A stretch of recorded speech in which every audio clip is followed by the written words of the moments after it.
Chaksurunmilitan yena tasmai Shri Gurave Namaha. Namo Vishnu Padaya Krishna Prishtaya Bhutale Srimate Bhaktivedanta Swaminiti Namane. Namaste Saraswati Devi Gauravani Pracharine Nirvisesha Shunyavadi Paschatya Deshatarine Vanchakalpatarubhyascha Kripa Sindhu Bhaevacha Patitanam Pavanebhyo Vaishnavibhyo Namo Namaha. Jai Shri Krishna Chaitanya Prabhu Nityananda Shri Advaita Gadadhar Shri Vasadi Gaur Bhaktavinda. Hare Krishna, Krishna Krishna, Hare Hare, Hare Rama, Rama Rama, Hare Hare. Welcome everyone to our Bhakti Vaibhava class. We're studying Srimad Bhagavatam. Today we're beginning chapter number 10 of the first canto, Srimad Bhagavatam. All right, let's share the screen. No.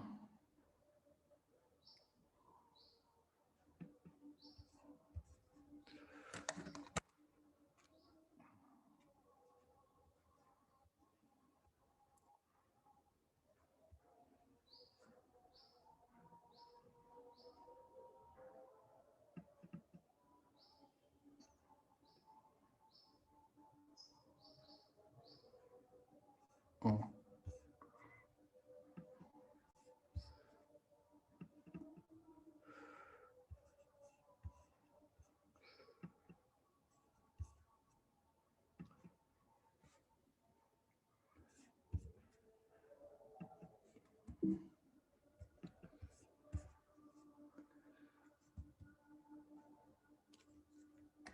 Is everyone okay? You can see the slide okay? Yes, Maharaj. Yes, Maharaj. Yes, Maharaj. Okay. Yes. So Unit 4, Canto 1, chapters 10 to 13.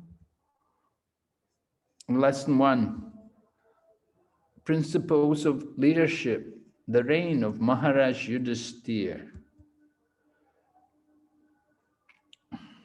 We're going to hear first the overview of the chapter. So we remember last chapter, chapter 9, we were talking about the departure of grandfather Bhishma Dev, leaving the world. And prior to his leaving the world, he spent many, many days instructing Maharaj Yudhisthira.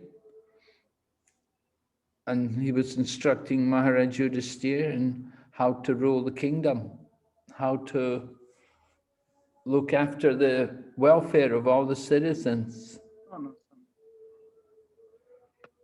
So chapter 10 begins with Shaunaka Rishi questioning Sudha Goswami about Maharaj Yudhisthira's rule after the Kurukshetra battle. Of course, we heard about how some 640 million people had died during the war. So Maharaj Yudhisthira was certainly in a difficult state. He was very much disturbed, considered himself to be responsible for the death of all these people. And Bhishma Dev certainly did his best to pacify the mind of Yudhisthira Maharaj and encourage him to take the responsibility and rule, because ultimately this was the desire of Lord Kṛṣṇa. That Lord Kṛṣṇa, who was personally present with them, desired to see the Pandavas rule the world. So, in reply to Shaunaka Rishi's question, Sutta Goswami describes the situation during Maharaj Yudhisthira's reign. And we'll spend the class today, we're going to be spending the class just discussing this situation. What exactly was the situation during Maharaj Yudhishthira's reign? After that, then we'll hear about Lord Krishna's departure, leaving Hastinapur and going to Dvārakā. Right? This was Queen Kunti's prayers, that her ties of affection, she was tied to Hastinapur. Same time she had affection for Dvārakā.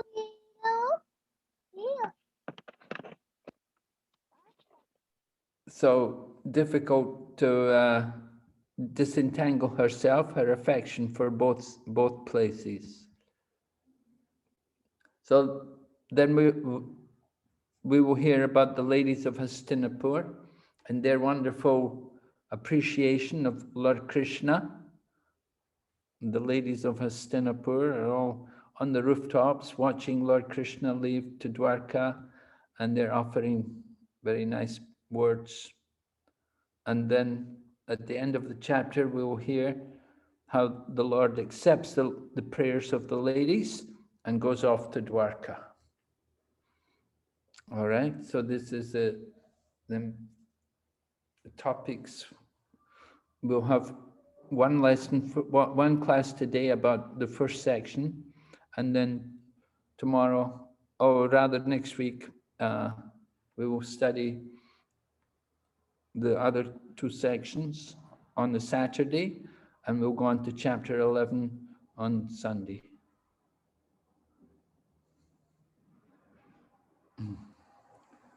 So this section was entitled about principles of leadership. Leadership, right? But it's an interesting topic. Of course, you know, we don't really think of ourselves as being leaders, but we're all members of ISKCON, and just by the fact that we're members of ISKCON, we have a responsibility to the society to lead them and to show the right example. It's important for all of us, therefore, to understand the principles of leadership. Sometimes we think that leadership is only for the people on the top, only for the managers, but managing is different from leadership. I was listening to one well-known speaker on leadership, and he was saying that nobody likes to be managed. You know, nobody says manage me, but we're happy to be led. We want a leader. We want somebody we can follow. We don't like people managing us, but we like to be led. So leadership, very important. And the leadership can also come from down. It's not that leaders are all on the top. You have also people on the bottom level. They can also be wonderful leaders. A lot of these big people that, you know, like the CEO or the big administrators, they may be big administrators, but doesn't mean they're leaders. They may not be showing the proper nature of leaders. Anyway, here, in the case of Maharaj Yudhishthira, certainly we're talking about leadership from the top. So, we begin here. We ask you, have a look at the purport to text number 3. Let's first start with the chapter. Let me get the text. Just a minute, I'll put the text up on the screen here and we can look at it. I wanted to show you, here, the first verse. Right? Shona, can you see the verse, everyone? No, we can't see. Huh? No. Oh, you're not able to see it. Wait, I'll have to share the screen again then.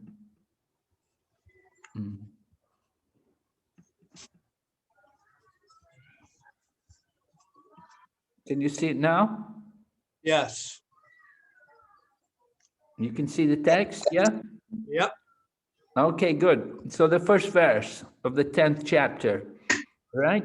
I've marked two significant words. Shonaka Rishi was speaking, and he, although it's not mentioned in the English, it's actually there in the Sanskrit. And when Prabhupada was giving a lecture on this verse, he quoted this.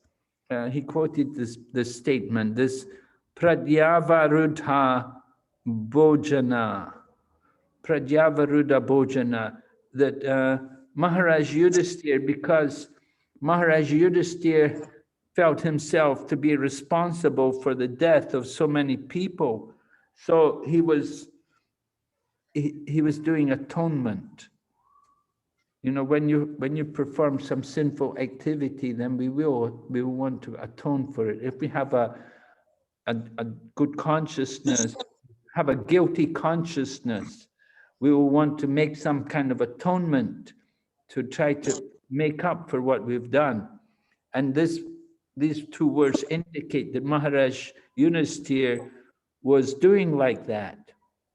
Restricted acceptance of necessities, bhojana. Of course, it's the food. He reduced his eating. That's one type of atonement which would make. Certainly, you can understand after the battle of Kurukshetra, with the death of so many of his citizens, so many friends and relatives, the sons, and so many people died. So he did not have much appetite. You're not going to feel like enjoying after seeing so many people die. You won't have much appetite. So it's mentioned like this by Shonaka Rishi, that was he able to rule? Surely he could not freely enjoy the kingdom with unrestricted consciousness. Certainly his consciousness was not unrestricted. He was feeling very disturbed by the death of so many people during the battle. So Shonaka Rishi makes this inquiry that what was the situation? And then text number 2 begins with Sutta Goswami's reply, and he describes about how Lord Kṛṣṇa is the maintainer of the world, and Maharaj Yudhisthira, Lord Kṛṣṇa is happy to see Maharaj Yudhisthira on the throne, and that the Kuru dynasty has now been established under Maharaj Yudhisthira.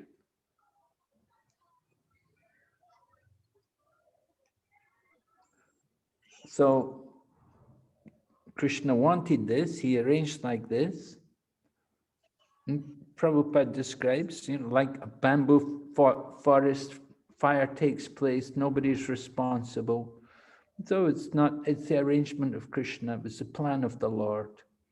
The Lord wanted that Maharaj Yudhisthira was on the throne, and that the people have a better chance to become God conscious.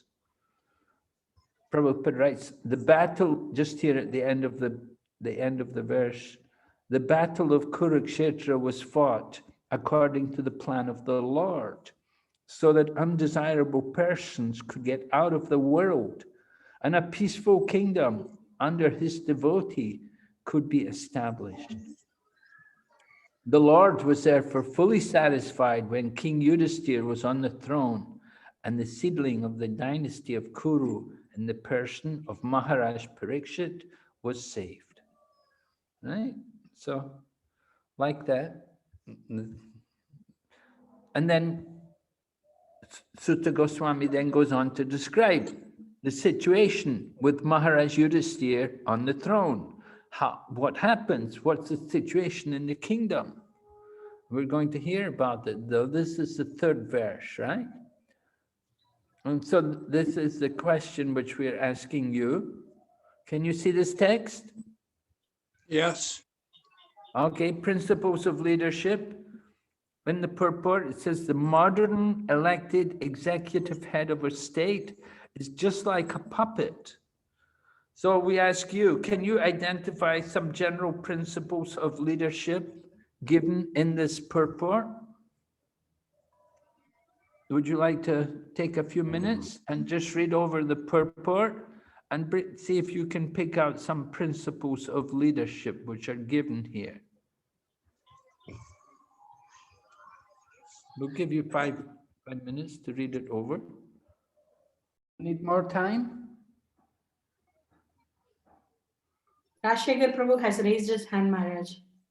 Okay, so we'll hear from Rajshekhar. Please give us just one item which you think is important. Kṛṣṇa Maharaj, it has been said that modern politicians, they don't have the kingly power. They don't have power. They are in democracy, they don't have got any power. That is one point.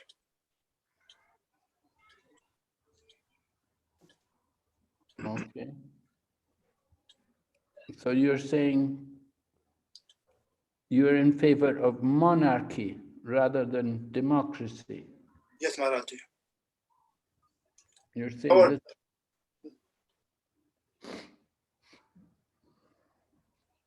All right. So, does everyone agree with this? Of course, nowadays we don't have monarchs, we don't have kings, but you know, you do have situations where politicians become like a king. You can see, for example, in China today, they have the head of the Communist Party, Xi Jinping, that after he became the head, they made it a rule that he would stay for life. So previously it was they would elect a new chairman every 4 years. But after he came in, they changed it that he's in for life and he's in charge for life. So he becomes like the emperor of China again. So he's not a king, but he made himself like a king. So you do have that kind of thing. And similarly, there was the similar case was there in Cuba. Fidel Castro was ruling Cuba, and that was for life. He ruled it for life. So he was like a king without actually being a king. And you have the same North Korea, the communists, these communist countries, they're dictatorships. Today, where we have kings, they don't have any power. Anybody else like to comment on this point about having the leader should have kingly power? Yes, Kṛṣṇa Maharaj. Yes? In fact, when Srila Prabhupada used to speak to Prime Minister Mrs. Indira Gandhi, he used to say that you take leave, let us discuss the Bhagavad Gita over the India and let Sanjay Gandhi be Prime Minister. So let him do, and we should teach Bhagavad Gita. That's what philosophy of Srila Prabhupada. Oh, I didn't quite understand everything you said. You said Indira Gandhi, Prabhupada wanted Indira Gandhi to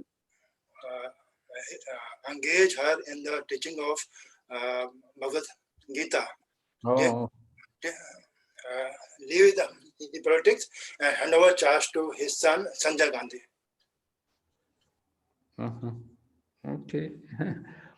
I know Prabhupada wanted that all the members of parliament should be twice initiated Brahmins.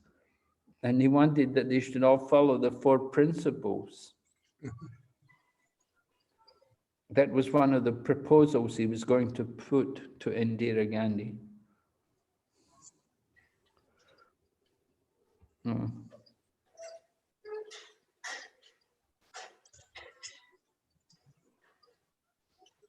So sometimes modern day politicians are like kings, kingly power. We don't see any kings in the present time in the world today. There are kings, but they have no power.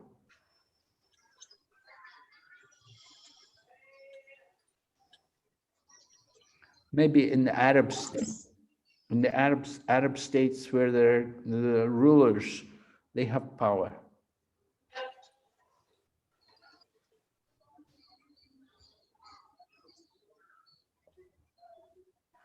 All right, any other quality here we can hear from somebody else?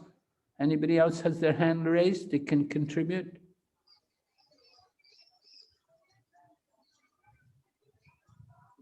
Hare Krishna. Prabhuji, please, Janmashtami. Yeah, the Maharaj Yudhisthira, he had full knowledge based upon the instructions of Bhishma Dev and Lord Krishna, and therefore he could rule the world, because it wasn't a concocted ideology. He just followed the instructions of the Lord, and as a result, everything went very smoothly, because it was just empowered. He was an instrument in Krishna's hands. So this is a very important principle for leadership, within our movement and hopefully in the world someday. What is the principle? Well, that one should have full knowledge. One should be well trained in Krishna. Yeah, right, I agree with that. Yes, one has to be well trained. Proper training has to be there. Yeah, one training and that Prabhupada seems to indicate that here in the purport, the importance of the training that he heard. He heard, of course, he'd heard from Grandfather Bhishma, and he'd heard from Lord Krishna, and probably as a child also, he'd been trained. Dronacharya was there teaching them. Other great sages were coming and teaching them in the royal family. They would certainly get the opportunity for good education. Education according to scriptures and according to moral principles, proper behavior, standard behavior, and how to deal with others.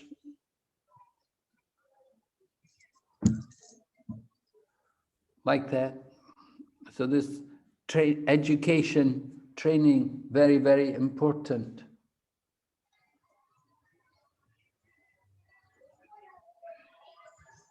Yeah, and I appreciate also your point that you say he won't have any of his own ideologies.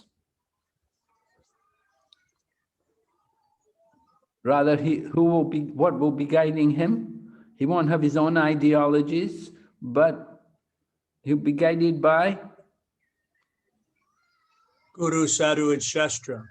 Yeah, we would think so, that he must be taking guidance according to spiritual authorities. Guru, Sadhu, Shastra would be there.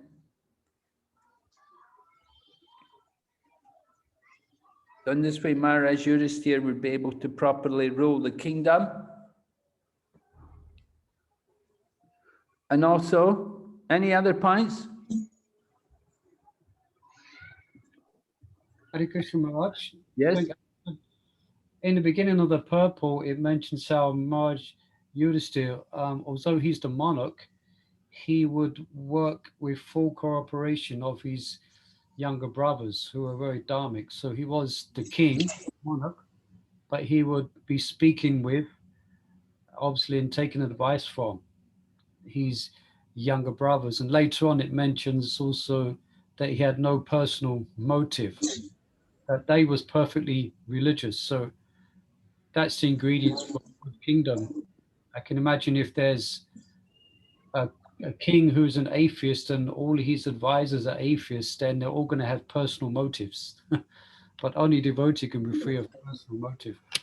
Yes, so, very nice. Yes, I agree with this. I would appreciate your points here. Very nice that he had cooperation with his brothers, And they didn't have any of their own motives in ruling. It wasn't that they had some self-motivation just for their own sense gratification. They were free from these kind of material desires. So that's very rare, of course, today to find people like that.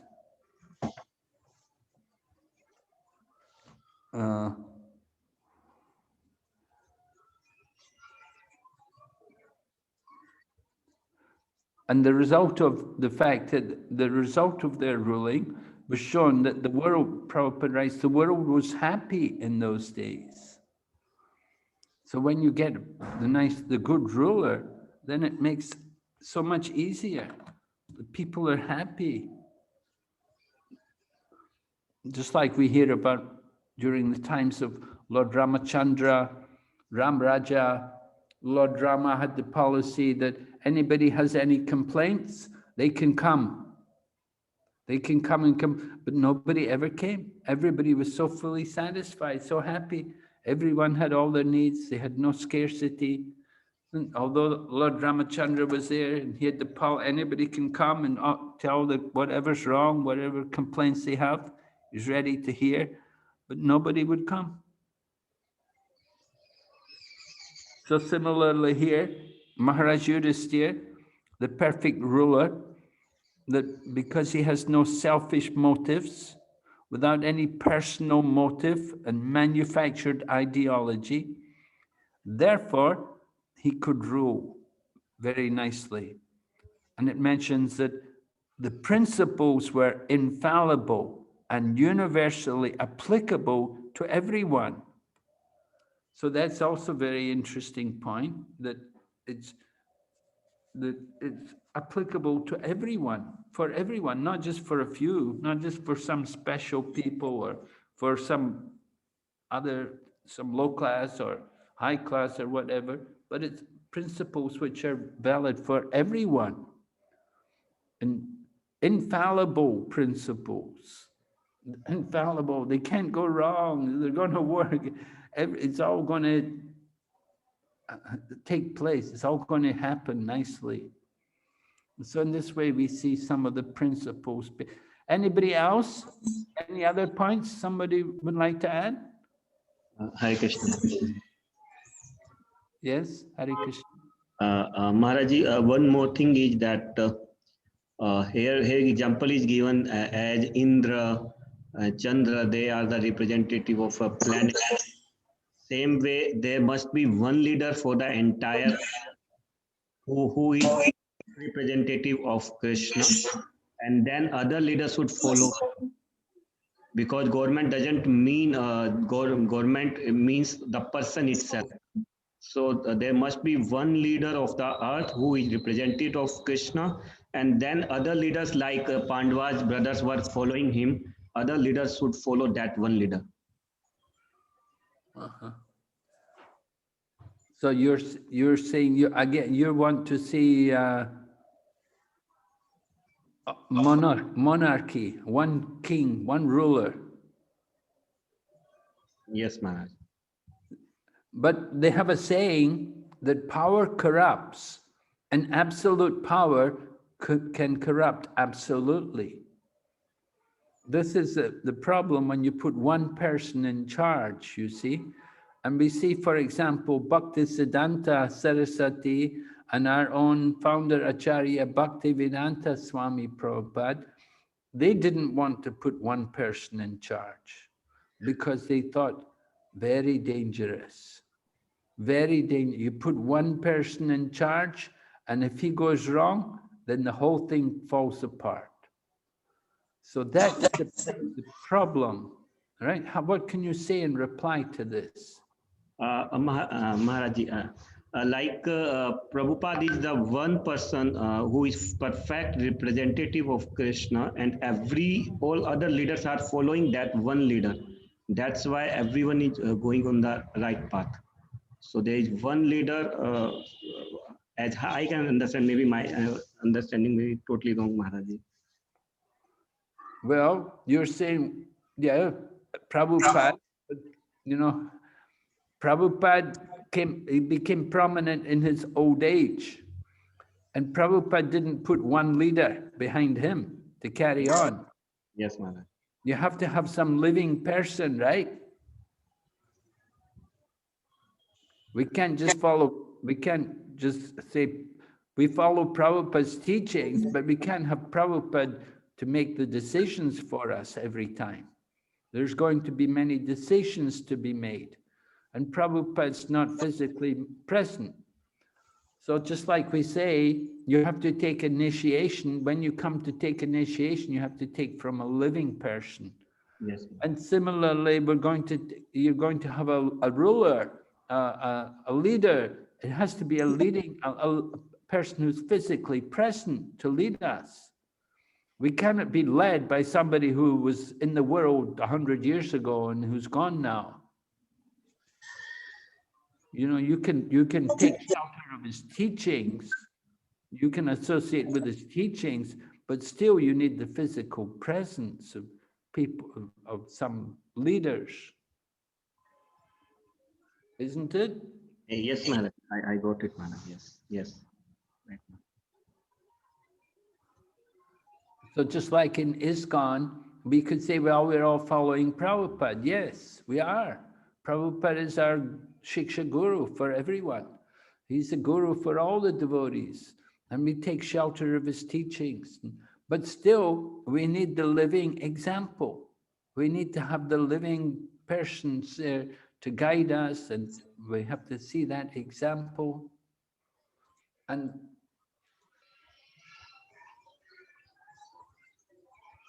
But my point is that if it's just one person, then it's dangerous. So when we teach the disciple course, at least in ISKCON, we encourage the devotees that you don't just take shelter only of Prabhupada, but you have also Diksha Guru, and you have also Shiksha Gurus, right? And in this way, you have some good shelter, you have some good protection if something does go wrong. This is the danger with having just one person, a leader. If you have a great soul like Maharaj Yudhisthira, of course, then okay, it's not such a big problem because he's not going to go wrong. The Pandavas are not ordinary souls. They're not ordinary souls coming out of the material world. Any response on this from the devotees? How do you feel?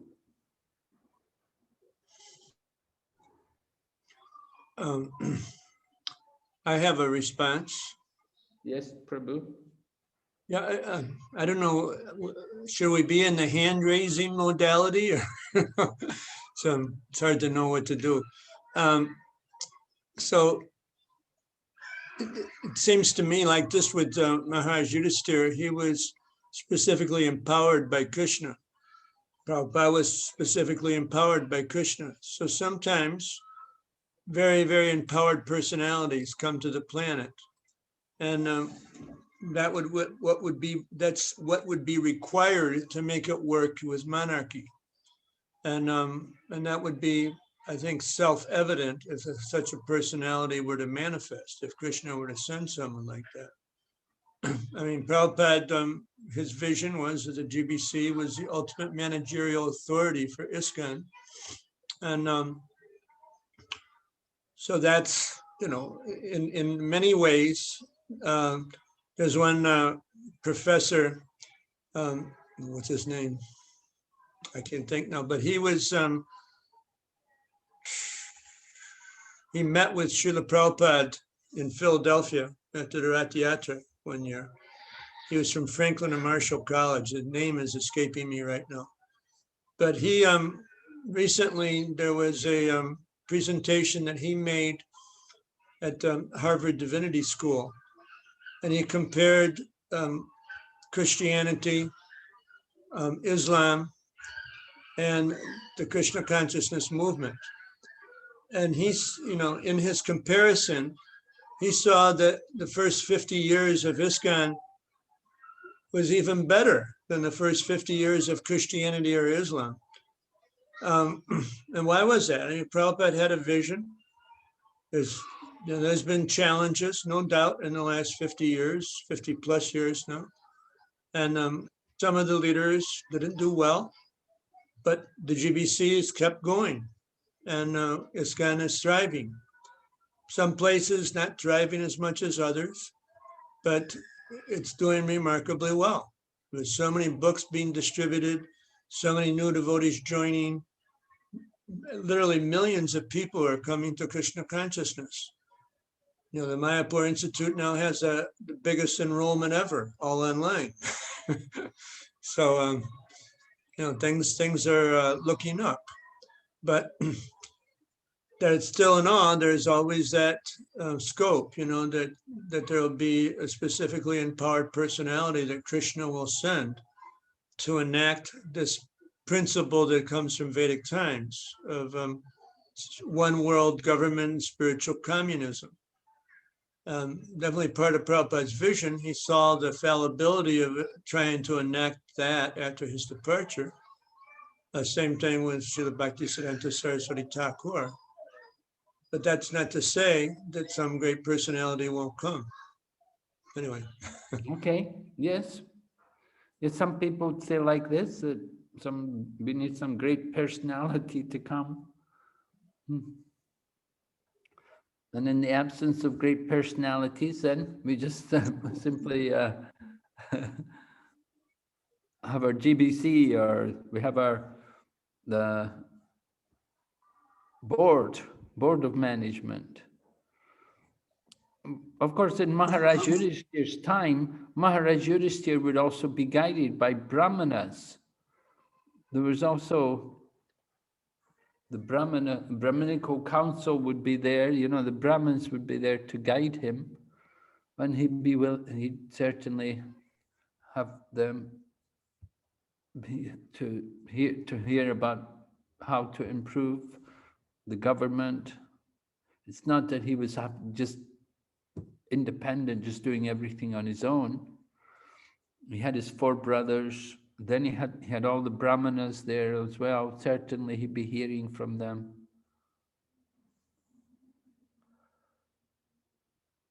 And he's going to also perform yagyas, do sacrifices, great sacrifices with the help of the Brahmanas. And above all that, he has Lord Kṛṣṇa personally there. He has Lord Kṛṣṇa, the Supreme Personality of Godhead, there behind him or backing him up. So what more could you want than that? Okay, so let me see, where am I?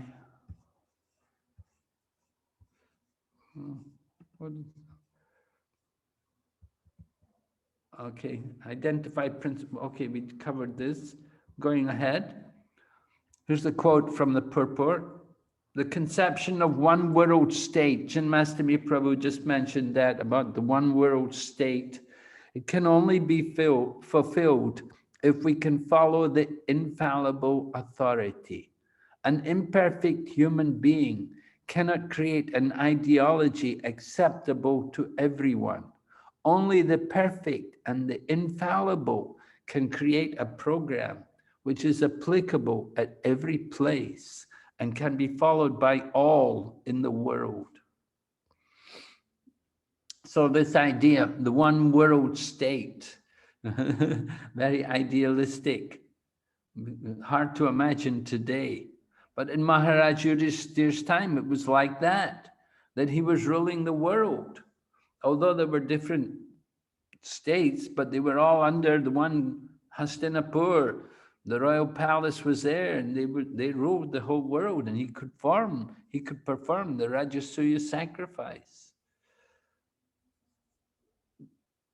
Of course, he was guided by proper authorities. The imperfect person cannot come up.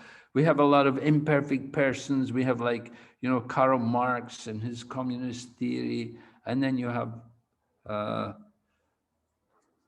have different political parties in every different country. In America, you have Republicans, and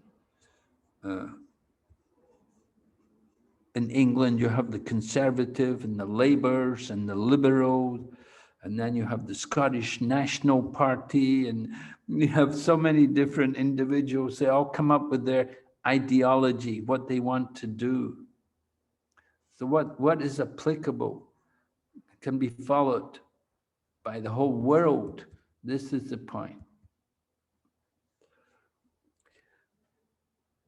Prabhupada writes, it is the person who rules, not the impersonal government. If the person is perfect, the government is perfect. So the government's not there just there to make rules. The government are there, they're meant to take care of the people. We don't put a government in place just to make laws for the people to follow. The government are meant to provide, to make arrangements, to provide everything for the people. And Prabhupada spoke, one of the lectures I was hearing Prabhupada speak, he was saying he had gone to the UK and he said in England, they can practically produce nothing. He said just some potatoes is about all they can grow. He said, but the government make arrangements and they bring in so many vegetables and fruits from all over the world to provide for the people. So that's the duty of the government, to provide, make sure that there's always enough food for the people. If there's a scarcity of food, then it comes on the government. The government are not doing their job. So government have that kind of duty to take care of the people, keep the people happy. If the government make laws and the people come out and riot against it, there was a case in Hong Kong a year or two ago. The government made a law and like 2 million people came out on the streets to protest about it. So, that was a big mistake of the government. They didn't understand the minds of the people. The government have to know how to keep the people happy. And you can't just beat them and make them happy.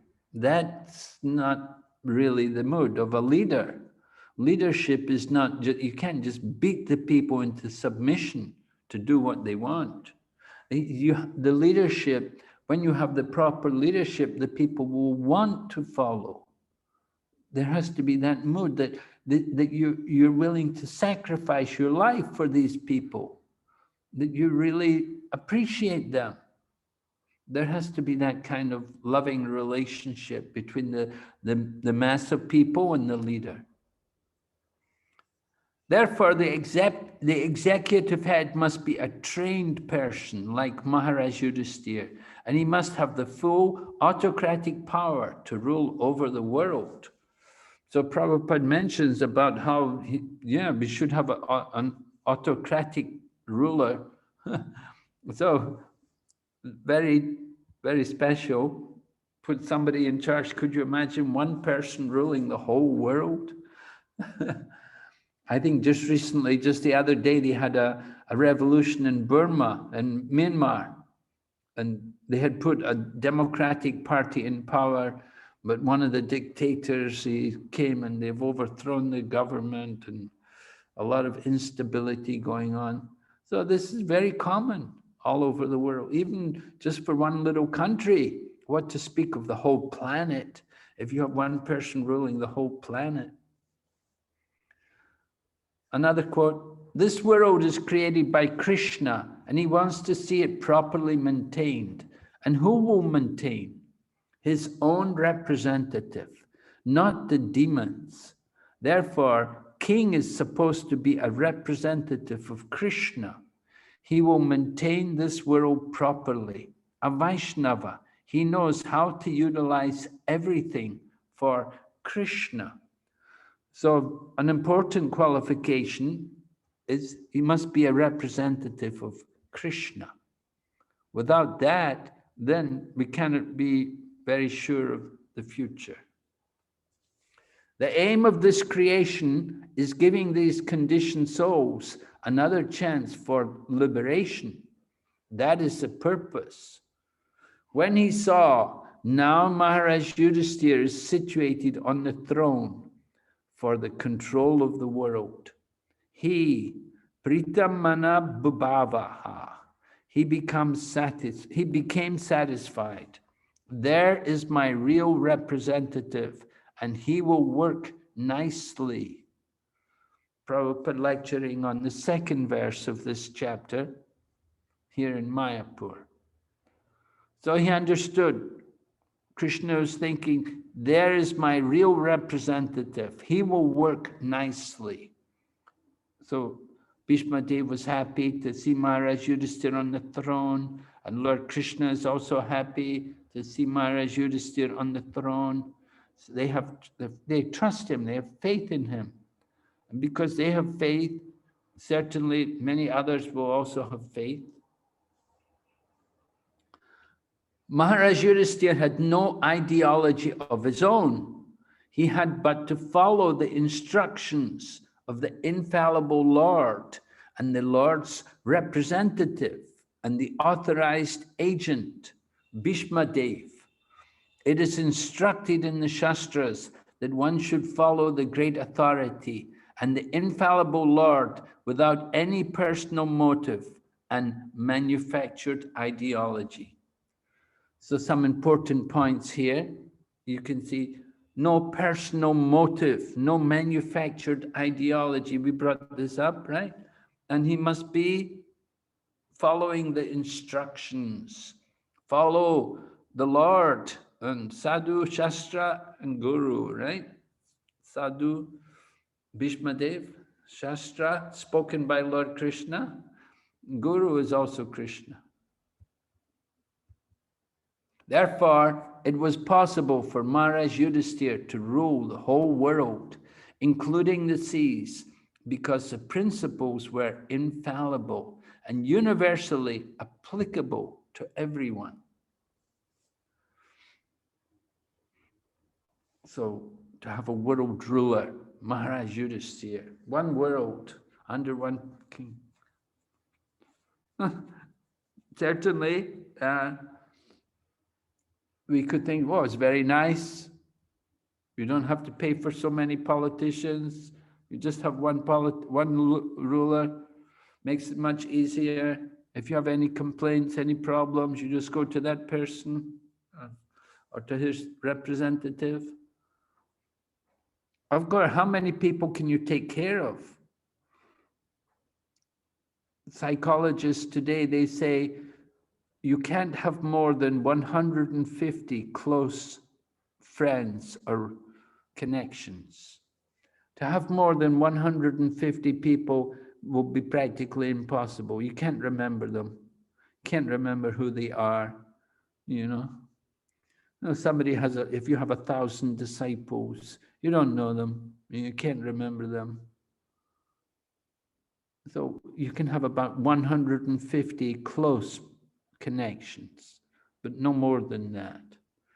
But after that, then you have to have another level. You have to have levels of people, so that people need to feel cared for. You have to set up a system, just like we try to do in ISKCON. We try to set up systems like that so that everybody is taken care of.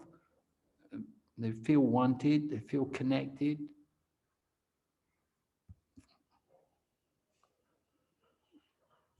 So here's a little exercise for you. Discuss the conditions brought about by Maharaj Yudhisthira following the Lord's plan. How many people do we have here today? We have 20, Maharaj. 20? So Yeah. how many groups can we make? Yeah, 20 can participate, Maharaj. Yeah, so we want to have about we could have six groups, yeah, 3 people in each group and 4 in 2 groups. Is that all right? Because Yes, Maharaj. we made it like this, you know, six groups. So group 1 and group 3 will take text 4, and group 2 and group 4 will take text 5, and group 3 and group 6 will take text 6. And we want you to consider, on the basis of this particular verse, present the points which came about due to Maharaj Yudhishthira's rule. What were the conditions which Maharaj Yudhishthira developed within the kingdom in order to bring natural prosperity for all the people? According to the Lord's plan, follow the Lord's plan. What are the significant points which Prabhupada makes in these three texts? So, can you make 6 groups, Mataji? Already done. Maharaj. Already done? Okay, Yeah. so everyone go to the group and note the text. 4. Oh, if you're in 1 or 3, then text number 4. Maharaj, you need to tell them the timing, how much time. Yeah, 10 minutes. About 10, 15 minutes would be good. We'll see how much time you need. I have opened the rooms, Maharaj. Thank you. Group 5 needs to do for text 6 because here it is written group 3 and 6 or 6.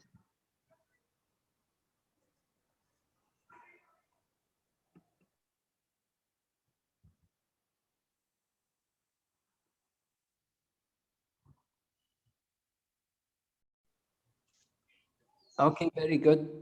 Thank you very much. We can see so many wonderful situations on the planet because of the rule of Maharaj Yudhishthira. Everybody. Maharaj, Huh? can you stop the sharing? Yes. We can stop the sharing now. Thank you. We'll go back to the slide.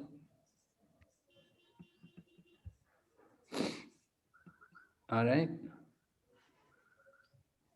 So the conditions brought about by Maharaj Yudhishthira's rule were very wonderful. Everyone was provided for, everyone was happy. Of course, it wasn't Kali Yuga, that's one point. Lord Kṛṣṇa was still on the planet. Lord Kṛṣṇa hadn't disappeared yet. So the world was very auspicious, very wonderful situation. Everything was very nice. Okay. Some quotes from Prabhupada, from purport of text number 4. Therefore, in contrast with the modern advanced civilized form of government, an autocracy like Maharaj Yudhishthira's is by far superior to a so-called democracy in which animals are killed and a man, less than an animal, is allowed to cast votes for another less than animal man. So this is an important point, protecting the animals. And Prabhupada compares these leaders to less than animal, less than animal, cast votes for another less than animal man.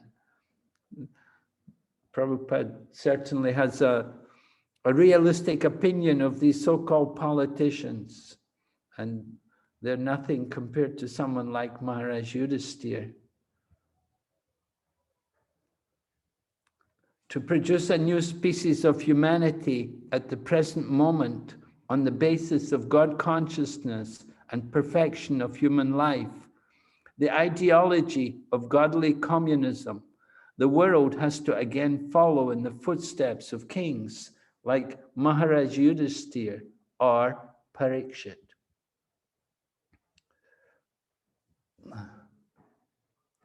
So, just to look at the objectives, we talked about Chapter 9, we heard about the passing away of Grandfather Bhishma Dev, and chapter 10 comes into the rule of Maharaj Yudhisthira. And we spoke about the contents of the chapter. Shonika asked about how did Maharaj Yudhisthira rule, and Sutta Goswami replies, and we've been hearing about the opulent condition of the planet under the rule of Maharaj Yudhisthira. Right? And then later on, we'll hear also about Lord Kṛṣṇa going to Dvārakā and the prayers offered by the ladies of Hastinapur, glorifying Lord Kṛṣṇa. By way of preaching application, we've talked about the conditions of the world during the reign of Maharaj Yudhisthira, covered in these first few verses, how the world was so opulent, no scarcity, everything's very nice, very wonderful, people even working together harmoniously under one king. Personal application. Certain principles of leadership Prabhupada establishes during the reign of Maharaj Yudhisthira and discuss their application for a leader in ISKCON. So this is something we can think about now. General principles of leadership which Prabhupada establishes and how we could apply them for a leader in ISKCON. Any thoughts on this? Certain principles of leadership. We spoke about different principles of leadership. You know, how did we describe Maharaj Yudhisthira? First of all, training, right? So this is coming into role nowadays within ISKCON. We have things like the GBC College, right? And you have also the sannyasis also, they get special courses and training. They meet together online and these kind of things. So training is coming more into the role in ISKCON, the opportunity for leaders to get training. Previously, in Prabhupada's time, the leaders really didn't have any training. And we were very young and inexperienced. So certainly it would be difficult, there'd be problems. But nowadays, to be a leader, they have so much training they have to go through. Any other comments? What are other leadership principles in ISKCON, which Prabhupada establishes? Hare Krishna. Yes. Maharaj, one thing that is mentioned that the leader was always looking for the welfare of the citizens. This was his highest priority. The welfare of who? Of the citizens or the people that he's leading. That's very good point. Very good. Yeah, because I always hear when I listen to these different leadership classes, they always speak about the importance of people rather than thinking about results. You have to think about people. It's very, very important. And so I'm glad you brought that up, Prabhu. A very nice point. How do we apply it in ISKCON?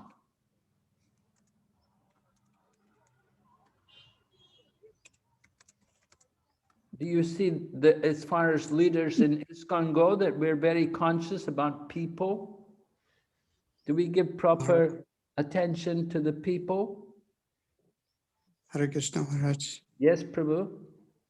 Pranamas. Maharaj, I have been involved with some of the surveys, etc., discussions with various temples.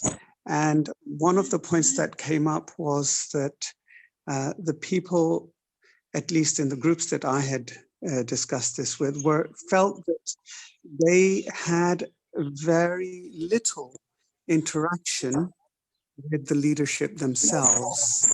There seems to be a disjoint Well, So this when you was- speak of leaders, are you talking about managerial leaders? Yes, I'm talking about the GBC Maharaj. So this, you see, this when we have to understand leaders not just simply in the sense of somebody who's a manager, an administrator. Someone could be a leader without doing all of the, without having this title, and having that authority. But they could be seen as a leader. I think this is an important point, that within ISKCON, we have to give an opportunity for leaders, that there are leaders in ISKCON. There are people who are leaders without having these authoritative positions, without being big figures and administrators. Yes, Maharaj, perhaps I was making a slightly different point, is that that the leadership per se is deemed to be the topmost tier is the GBC. And this is just a point I was sharing on my observation, that people felt that there was a disjoint, that the leadership, the GBC leadership, they were unable to connect with them in the way that they wanted to. To connect with the GBC and their involvement. Sorry? Who did the GBC not connect with? They're saying that the GBC, this is not a general comment, this is specific to some of the yatras. There's some disturbance here. Just mute yourself. Maharaj, can you hear? I can hear you, Prabhu. Go ahead. Right. So the point was that the people, my goodness, there's so much of chaos. Tonight. I think you've got. I think I will drop. I should drop this point. No, it's a good point, Prabhu. It's very, very important point. I'm glad you brought it up. Please don't drop Thank you. The main point here was that, Maharaj, that there are many yatras, and I did extensive studies with them. They felt that the GBC leadership per se, in their zones, they were not connected with them. They didn't know what was the actual role of the GBC, how much time they spent in their yatras, what were the specific achievements. They couldn't define them. And I was doing a sort of not a reform, but how to improve various yatras around ISKCON. So I just happened to have that role, if you like, trying to improve various yatras and as a strategic management consultant. So this was a point that came up, Maharaj. Oh, yeah, I'm sure it would come up, definitely. We have a long way to go in these things. Actually, I got hold of a video which I do want to show you today. It's about, well, maybe you remember when the terrorists came in the Taj Hotel. Did you see that video? Yes, Maharaj. Yes. Oh, you've seen it, eh? Oh, okay. Well, it's amazing. It's really amazing, Maharaj. Oh, I know. I'm really amazed when I saw it. Yeah, it's just wonderful. Anyway, we'll show it to the other devotees. Maybe not everyone has seen it. Yeah, Maharaj, I have not seen, and I have one request to make. You asked one question to Asap Prabhuji, and you mentioned that how the welfare of the people has to be applied in ISKCON. So, Maharaj, kindly enlighten us, please. I wish I don't have the ability to solve all the problems in ISKCON. But we want to be aware, that there are certain leadership principles. And as we said, training, with good training, then we can implement them. What did Prabhupada expect from leaders? Prabhupada expected perfect sadhana. He expected very good sadhana. That is very important for all leaders. They must show the right example, their sadhana. it's supposed to be a principle that someone who's on the GBC, that they will come to Mongol Arti, they will attend the morning program, these kind of things. But nowadays, the way ISKCON goes today, things are not quite the same. But Prabhupada wanted that anyway, chanting 16 rounds, 4 principles, and morning program must be there for somebody who is a leader in ISKCON. Maharaj, Yes. Along those lines, there's a point that I'd like to bring up. Before the Bhaktivedanta Veda-based folio came out, there was a Das version of that, and Kṛṣṇa Maharaj did research and all the letters that Srila Prabhupada wrote to GBCs. And the bottom line, the thing that he emphasized the most was that the GBC take the responsibility to make sure that everybody in all the temples in their zone went to the morning program. That was the #1 priority that Prabhupada gave them. And of course, to do that, you've got to set the example. So it's an important aspect. And then naturally, personal exchanges will take place, in the ecstasy of sadhana. The devotees they'll see their leader, and there'll be friendships that develop from that. There'll be connections. Yeah. And you develop a lot of trust just by, spending time every morning sitting chanting japa together, or by hearing the person give class and like that, you develop trust in this person.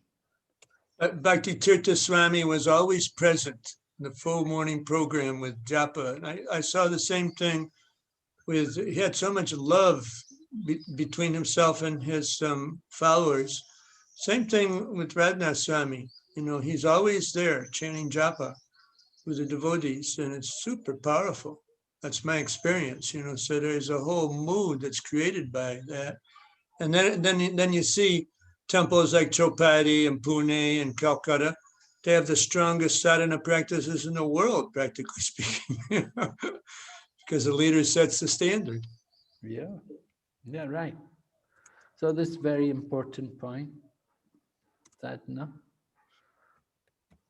Yeah, must be above any doubt, right? No, should be no doubts about the person. You must have full trust in them. And then you can follow their instructions wholeheartedly.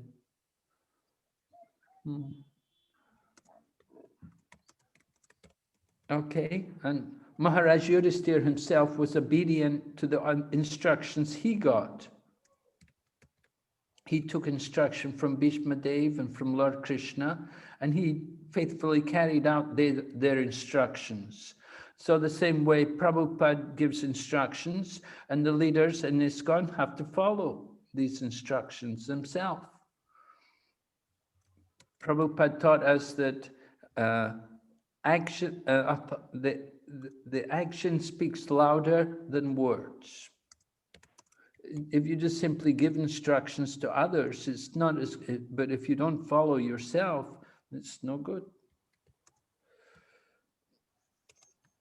And any other points you can think about? Applicable for a leader in ISKCON, which we learn from Maharaj Yudhisthira? We spoke about training, and we spoke also about, now we spoke about the importance of the sadhana. There's another point that occurs to me is that if that a leader should see himself, he should be a servant leader and always be meditating on how I can help my praja, how I can help them be stronger in their own Krishna consciousness. So that kind of meditation it's just going to bear powerful fruit, if that's the modality of his consciousness. Yeah. Okay, that concerned for the welfare of the fellow devotees. Maharaj Yudhisthira, by his rule, everything was arranged, everyone was provided for. So the same way, ISKCON leaders, they want to also be concerned for the welfare of other devotees. Devotee care, I mean, I see it goes on very nicely. I thought Gopal Krishna Maharaj is very caring. You know, he really went out of his way to help devotees. I remember when Shamsundar Prabhu, the astrologer, and his wife, they were in a bad accident, and his wife was practically bedridden for about a year.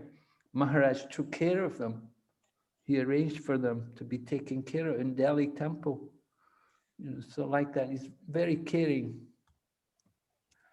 So certainly Maharaj Yudhisthira also caring. You know, devotee leaders also, they care for others. Shouldn't just be in their own world, managing. I have to manage, thinking about only their managing. They have to think about the welfare of others. Difficult job, big job. Okay. Maharaj, Yes? I was also thinking about the personal behavior of the leader with the different devotees and also in different position, you know. Personal behavior. The example, yes. Well, we spoke about that. We spoke about the importance of sadhana and showing perfect behavior. Yeah, must be that. I was thinking more about the dealing with the devotees, like behavior. Dealings with devotees. Can you give an example? Yes, I was thinking about how the leader is dealing with different kind of devotees, like devotees which are under his protection, devotees which are like others leaders, or you know, like Maharaj Yudhishthira when he was dealing with when Kṛṣṇa came to him to visit him. Kṛṣṇa gives the example that he fall down under the feet of Maharaj Yudhishthira. He embraced Arjuna, and I was that kind of dealing. I mean,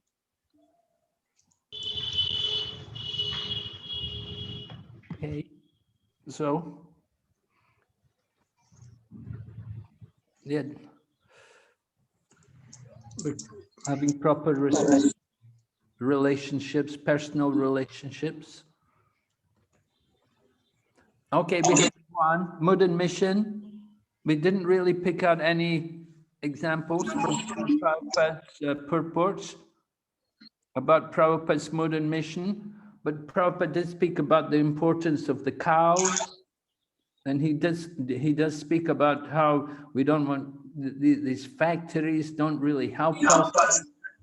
They're not really serving any good purpose, just for a few people who they enjoy the wealth, and everybody else has to work in the horrible conditions of the factory.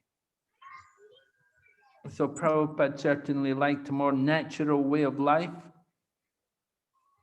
simple living, high thinking, more natural living. We have time to cultivate Krishna consciousness. Somebody else picked up any other examples, Prabhupada's Mood and Mission?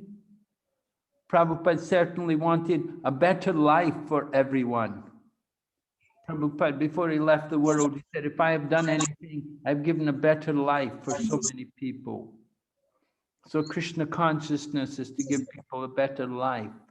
And not only spiritually, but materially also. And material life means enjoying the gifts of nature, not just the artificial resources, you know, the electronics and everything, but the natural, the gifts of nature. Prabhupada explains, if you have cotton and silk, and you have food, you have grains, you have milk, and you have jewels, everything provided by nature, what more do you want? We don't need these cinemas, we don't need this Wi-Fi, we don't need all of these things. We simply need Krishna consciousness. So this is really Prabhupada's mood and mission. I don't know how relevant these things are to ISKCON leaders. Difficult to apply these things. You know, Prabhupada also was not against technology, and he expected us to keep up with technology. In order to distribute Krishna consciousness, we have to keep up with technology, just like we're using these different technological innovations, the satellites and so on, for the Zoom transmissions. And so Prabhupada expected us to do these things. We have to keep up with the innovations. We have to have websites. We have websites and all these things. We have to be like everyone. We can't be behind. But we're not dependent on it. If it all falls apart, then we don't mind. We just, you know, go along with the what's going on in the world today. We just keep up with it, but we're not dependent on it. It's not like we're in love with it. Okay, the final quote by Prabhupada. Without being educated properly, the mass of people are following in the footsteps of the vested interests by exploiting natural reserves. And therefore, there is acute competition between individual and individual, and nation. There is no control by the trained agent of the Lord. We must look into the defects of modern civilization by comparison here, and should follow in the footsteps of Maharaj Yudhisthira to cleanse man and wipe out anachronisms, right? Wipe out anachronisms. Cleanse man. We have a lot of cleaning to do. Okay, Srila Prabhupada ki jai. Jai. Now, if anybody's interested, if you want, I can give you the link to that video about the Taj Mahal. It's about leadership from the bottom. Yes, Maharaj. Yes, please. Yes, Maharaj. Yeah? Okay, just a minute and I'll give you the link. Yes, Maharaj. Let me find where is. I think got it in my handphone here.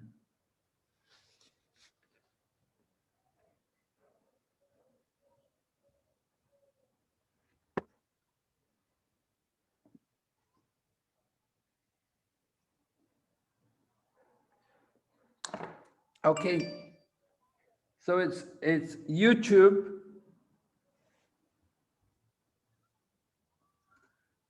YouTube dash small v, capital Q, capital G, Z, small z. Oh, maybe how do I do this? Maybe let me see. Maharaj, it can be copied and put in the chat, I think. Okay, let me do that. Are you going to be online? Wait, I'll just open my email and find out what it is. Copy it.